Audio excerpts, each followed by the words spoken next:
पाकिस्तान 4,800 अरब dollar जो है वो गैर मुल्की ममालिक से जो है मजीद इमदाद लेगा। कि यहाँ पे अगर पता चले कि कल हम सब मर जाएंगे, आज ये कफन महंगा कर देंगे। मैं आपको ये भी बताना चाहती हूँ कि डॉन की एक रिपोर्ट सामने आई है जिसमें ये कहा जा रहा है कि मजीद कर्जे लेने की तैयारियां की जा रही हैं। अब ये कर्जे किस मद में लिए जाने हैं, कहाँ पर खर्च होने हैं, ये तमाम तर तफसीलात जान लेती हूँ। मेरे साथ सलमान आबिद साहब मौजूद हैं। जी सलमान साहब। देखिए, जैसे अभी आपने बताया कि कुछ 60 लाख के करीब अफराद हैं जो हालिया सैलाब और बारिशों से मुतासिर हुए हैं और इनमें से 30 लाख तादाद जो है वो पंजाब के अपने इलाकों की है। तो यानी एक बहुत बड़ी तबाही है जो पाकिस्तान में हालिया सैलाबों और बारिशों से मची है। अब सवाल ये है कि इससे जो कौमी मईशत है उसके ऊपर तो मज़ीद मसाइल पैदा होंगे और उस पर मज़ीद बोझ पड़ेगा। और जैसे अभी आपने ख़ुद बताया कि जनाब ये जो अशिया की कीमतों में जो इजाफा हो रहा है, आटे की कीमतों में और फिर चीनी की कीमतों में, घी की कीमतों में, दीगर अशिया की कीमतों में, ये जो महंगाई का एक नया रेला और एक नया तूफ़ान आएगा उससे भी ये लोग मुतासिर होंगे। ना सिर्फ सैलाब वाले बल्कि बाकी लोग भी इससे मुतासिर होंगे। तो अब इस सारे का अजाला करने के लिए जो आज डॉन की रिपोर्ट है जिसमें कहा गया है कि पाकिस्तान 4,800 अरब डॉलर जो है वो गैर मुल्की ममालिक से जो है मजीद इमदाद लेगा इस सैलाब की तबाकारियों से निमटने के लिए। अब सवाल ये है कि पहले भी मैंने जैसे पहले कहा था कि 2022 के सैलाब में भी हमने ये तमाम तर इकदाम किए थे, लेकिन खुद वजीर ख़जाना ने इतराफ़ किया कि हम वो इकदाम नहीं कर सके थे जो हमें 2022 के अंदर करने चाहिए थे। तो अब भी जो चैलेंज है पाकिस्तान के लिए, मुमकिन है बाहर से इमदाद आ जाए, मुमकिन है बाहर से पैसा आ जाए, लोग आपकी मदद कर दें, लोग आपके लिए आगे बढ़ चढ़ कर हिस्सा लें, लेकिन पाकिस्तान को माहौलियाती आलूदगी के हवाले से, सैलाब से निमटने के हवाले से, बारिशों से निमटने के हवाले से, जो इंफ्रास्ट्रक्चर की तैयारी के हवाले से जो काम करने हैं उसको फर्स्ट प्रायोरिटी के तौर पर डील किया जाए। इसमें कोई कोताही नहीं होनी चाहिए। ये जो हमारी रिएक्शनरी पॉलिसी है ना, ये नहीं होनी चाहिए कि जब सैलाब आ जाए तो हम बड़े परेशान हो जाते हैं और जब सैलाब नीचे उतर जाता है तो उसके बाद फिर हम दोबारा अपनी शाह खर्चियों में उसमें मसरूफ हो जाते हैं या दीगर कामों में पड़ जाते हैं। तो हमें अपनी तरजीहात जो है वो बदलनी है। बयानात तो हम आज भी बड़े तुंदो तेज किस्म के सुन रहे हैं कि छोटे डैम पहले बनाएंगे, बड़े डैम्स की जानिब बाद में जाएंगे, लेकिन पहले ये सूरत हाल कंट्रोल में होगी तो हम कोई कंस्ट्रक्शन का काम कर सकेंगे ना। या ये बयानात सिर्फ इस सैलाब की तरह ही आए और इस सैलाब की तरह ही बहकर एक समंदर में चले जाएंगे। लेकिन अब कुछ भी कहना कबल अज़ वक्त है। मैं चाहती हूँ कि इसार राना साहब आप मुझे ये बताएं कि सैलाब आया और अपने साथ कई ज़्यादा तबाहियाँ लेकर आया। अभी आप भी देख रहे हैं कि अशिया खुर्नोश की कीमतों में इजाफा हो रहा है। आप देखें, फल हों, सब्जियां हों, आटा, दाल, घी, शक्कर, व्हाट्सोएवर हर चीज़ की कीमत को पर लग गए हैं। मुझे ये बताएं कि ये कंट्रोल किस तरह होगा? कौन पूछेगा ऐवान में बैठे हुए, इक़्तिदार में बैठे हुए और ये मसनद पर बराजमान लोगों से कि इन कीमतों को किस तरह कंट्रोल करना है? तो उनसे कौन पूछेगा?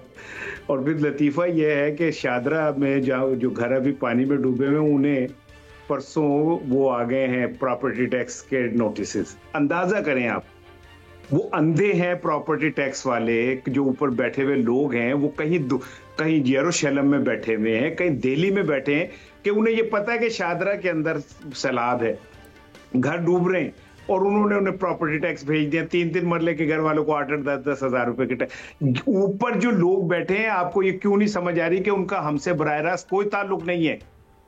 वो एक एलीट क्लास है, उनका काम है कि हमारे ये जो लाशें बहती हुई हमारे बच्चों के सर पे हाथ रख के वीडियो बनवा लें, हमसे अमरूद खरीद लें, उसकी एक वीडियो बनवा लें और किसी से कहें बोटी है, बिरयानी में बोटी थी, जो हमारी औकात है। हमें बताएं कि तुम्हारी औकात ये कि तुम एक बोटी पे खुश होते हो, बोटी थी, बिरयानी खाई है तुमने, हमारी इतनी औकात है। 14 अरब डॉलर हमारा मंजूर हुआ 2022 के सैलाब में इंटरनेशनल कंसोर्शियम से। हम आज तक 11 अरब डॉलर की फिजिबिलिटी नहीं दे सके उन लोगों को जो हमें मिल सकते थे, इसलिए कि हम गुलाम अब्बास का एक नावल था, वो अफसाना था, उसमें उनके घर कोई मर जाता है गरीब के घर तो उनके घर मोहल्ले से खाना वाना आता है, तो उनकी बेटी कहती है पेट भर के खाना खा के कि अब हमारे घर में कौन मरेगा जो हमारे घर में खाना आएगा और हम पेट भर के खाएंगे। ये वो लोग हैं ऊपर बैठे हुए जो हमारे मरने का इंतजार करते हैं ताकि पेट भर के खाएं। ये पैसे इनके प्यारों के पेट में चले जाने। हम लोग क्या है, हमारी औकात क्या है? ये आटे के बेनिफिशियरी कौन है? चीनी के बेनिफिशियरी कौन है? मुझे बताएं। मेरे हैं कारखाने, मुनेजा के कारखाने, सलमान आबिद के कारखाने, ये व्हाट्सएप के कारखाने, जो कारखाने जिनके वो ऊपर बैठे हुए वो ही मसीहाई का दावा करते हैं, वो ही हमारे जो जख्मों के ऊपर नमक छिड़कते हैं। मैं सिर्फ इतना कहना चाहती हूँ कि मैं अगर आवाम की बात करूँ ना, तो वो आटा जो वो माजी में या एक महीना पहले तक सिर्फ 1200 या 1300 रुपए का ले रहे थे, आज वही आटा वो 2400 रुपए किलो 20 किलो के हिसाब से ले रहे हैं। 2400 का 20 किलो का थैला, और 20 किलो का थैला भी अभी मार्केट में मिल नहीं रहा, आपको 15 किलो का मिल रहा है। तो ये देखिए आप सूरत हाल जाके सिर्फ रहिए। इसके ऊपर अगर आप मुनाफे की बात करें, सर लेट मी कंप्लीट, इसके ऊपर अगर आप मुनाफे की बात करें तो 2 अरब रुपया एक दिन का बन रहा है, जबकि 60 अरब एक महीने का ये मुनाफाखोरों की जेब में जा रहा है। और ये वो पैसा है जो गरीब के बच्चे के पेट में जाना है, वो गरीब का बच्चा जो आज बेसरो सामानी की हालत में सैलाब की वजह से सड़क पर खुले आसमान में सो रहा है। शहजाद हुसैन भट्ट साहब, कई सारे निकात इसार राना साहब ने उठाए हैं, आप बताएंगे या आप उसके ऊपर रोशनी डालना चाहेंगे कि किससे पूछा जाएगा? इंतहाई काबिल एहतराम मुनीज़ मोइन साहबा, एक आफत आई है पाकिस्तान भारत पूरी में, सैलाब आया है, पूरी दुनिया में सैलाब आते हैं, मगर यहाँ पर पाकिस्तान में जो हंगामी सूरत हाल है, फौज, रेस्क्यू इदारे, ज़िले इंतज़ामिया, NDMA, रेस्क्यू रिलीफ ऑपरेशन, सारे बंदे मिलके करते नज़र आ रहे हैं, मुझे तो नज़र आ रहे हैं। दूसरी जानब सियासी जमातें जो हैं, तंजीमें हैं, वो कैंप लगा रही हैं, इमदाद तकसीम कर रही हैं। यही तो वो वक्त होता है जब सियासी इख्तलाफात से बालातर होकर तमाम अफराद को अवाम की मदद के लिए बाहर आना चाहिए। मगर बाज़ औक़ात हुकूमतें और जमातें सियासी पॉइंट स्कोरिंग के लिए इकट्ठी हो जाती हैं, उससे उन्हें कोई फ़ायदा होता है। यहाँ तक मैं आपकी बात मानने को तैयार हूँ, लेकिन जब भी मुल्क में डैम, कैनाल या इस किस्म के मंसूबे बनते हैं तो सूबाई इख्तलाफात खुलकर सामने आ जाते हैं। मैं ना मानूं की रट, मुफादात ये सियासी लोग ही हैं जो मिल बैठ कर नहीं फैसला कर रहे, जिसकी वजह से इख्तलाफात हो रहे हैं। अभी बात की है काबिल एहतराम इसार राना भाई ने कि वो प्रॉपर्टी टैक्स वाली बात की है, ठीक फरमा रहे हैं, बहुत बड़ी खबर दी इन्होंने। प्रॉपर्टी टैक्स वाले किश्तियों पर बैठकर शादरा गए हैं और उस जगह पानी ही पानी है, किश्तियों पर जा रहे हैं, प्रॉपर्टी टैक्स बांट रहे हैं, वो इलाके में वो गए होंगे, इनकी खबर गलत नहीं हो सकती, सीनियर आदमी है। मैं सायरा बानो साहिबा के पास चली जाती हूँ क्योंकि उनकी आवाज भी शामिल करना बहुत जरूरी है। सायरा जी, क्या सोच रही हैं आप, कुछ कहना चाहती हैं?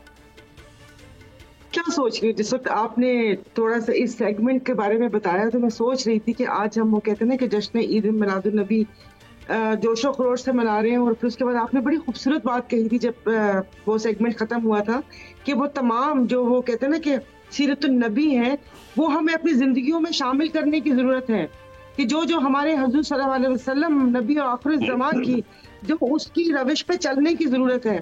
तो यहाँ पर अल्लाह माफ कर दे कि कुरान पाक में जखीरा अंदोजों के लिए वईद कितनी मुकामात पर आई है, कितनी आयतों में आई है।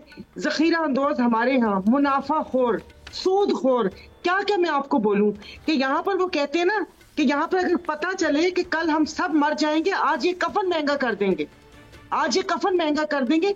ये कौन है? ये माफिया क्यों हमारी जड़ों में बैठ गया है? जैसे कि इसार राना साहब ने बोला, किसकी बात करें? शुगर मिल माफिया की, वो भले नून की हुकूमत हो, पीपल्स पार्टी की हुकूमत हो, PTI की हुकूमत हो, तमाम माफिया अगली 2 लाइनों में बैठे हुए होते हैं। गंदो मिन की, इन सबकी मतलब शुगर मिले, वो किसने है? वो किसी साजे माजे की है शुगर मिल। तो जब महंगाई ये सारे करेंगे, वही बात है कि यही कमाने का और उन तमाम चीजों का तरीका है।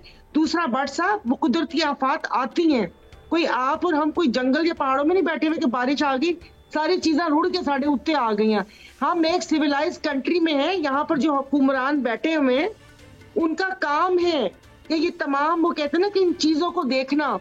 फिर वापस से दोहराती हूँ कि आप कुदरती आफत कहते हैं, लेकिन इसको अंग्रेजी में मिसमैनेजमेंट और करप्शन कहते हैं। कराची की किसी टूटी में पानी नहीं आता। तो खुदा के वास्ते ये होश के नाखून लें। वही बात है जो इसार राना साहब ने कहा कि अब वो वक्त आएगा कि वो कोई मरेगा तो उन्होंने पेट पार के रोटी मिलेगी। हम तो इंतजार कर रहे हैं सिंध में सुपर फ्लड का। सुपर फ्लड आएगा, सुपर इमदाद भी आएगी, फिर उसके बाद वो सारा होगा। और खैमों की जहां तक बात है, आपने 2022 के सैलाब के बाद बलोचिस्तान में JUI मौलाना साहब का जलसा देखा होगा, जहां पर कालीन की जगह यूनिसेफ के टेंट बिछाए हुए थे। यानी कि वो टेंट वो जो मुस्तहकीन है, मुतासरीन थे, उन तक नहीं पहुंचे, और वो जमीन के ऊपर टेंट बिछे हुए थे, उसके ऊपर कुर्सियां रखी हुई थी, इसकी फोटो होगी, आप गूगल में चेक कर लें। सायरा जी आपका पॉइंट आ गया। अफसोस ही कर सकते हैं, अफसोस किया जा सकता है, लेकिन मैं यहाँ पर इतना कहना चाहती हूँ, क्योंकि आज के दिन की मुनासिबत से इस सेगमेंट का भी इख्तिताम करूँगी। नाज़रीन, आप भी ये जानते हैं कि अगर हम इस्लामी तारीख देखें, जब गज़वात हुआ करती थी और सहाबा कराम उसमें शिरकत किया करते थे, कंट्रीब्यूट किया करते थे, तो कई सहाबा तो अपनी तमाम की तमाम जायदाद, कुछ सहाबा कराम अपनी आधी जायदाद और जिसकी जितनी इस्तात होती थी उस हिसाब से उसमें शिरकत करते थे, उसमें हिस्सा डालते थे कि मुसलमानों की मदद किस तरह से की जा सकती है। लेकिन अब जो हम सूरत हाल देख रहे हैं, जिस तरह के पाकिस्तान सैलाब की जद में है, हम इस पर फोकस कर रहे हैं कि हमने बाहर से कितने पैसे मंगवाने, लेकिन अगर हम इस पर गौर करें कि हम अपनी ज़ाती हैसियत में, इंडिविजुअल कैपेसिटी में अगर हम उसमें कुछ कर सकें, उसमें इमदाद दे सकें, उसमें उन गरीब बच्चों की, उन बेसहारा ख़वातीन की मदद अगर हम किसी भी तरह कर सकें, तो ये एक बहुत अच्छा इक़दाम है। और बेशक हम सहाबा कराम के कोड ऑफ कंडक्ट को ही फॉलो कर रहे होंगे, उसका अलग से अजर मिलेगा और अभी उनकी मदद करने का अजर भी मिलेगा।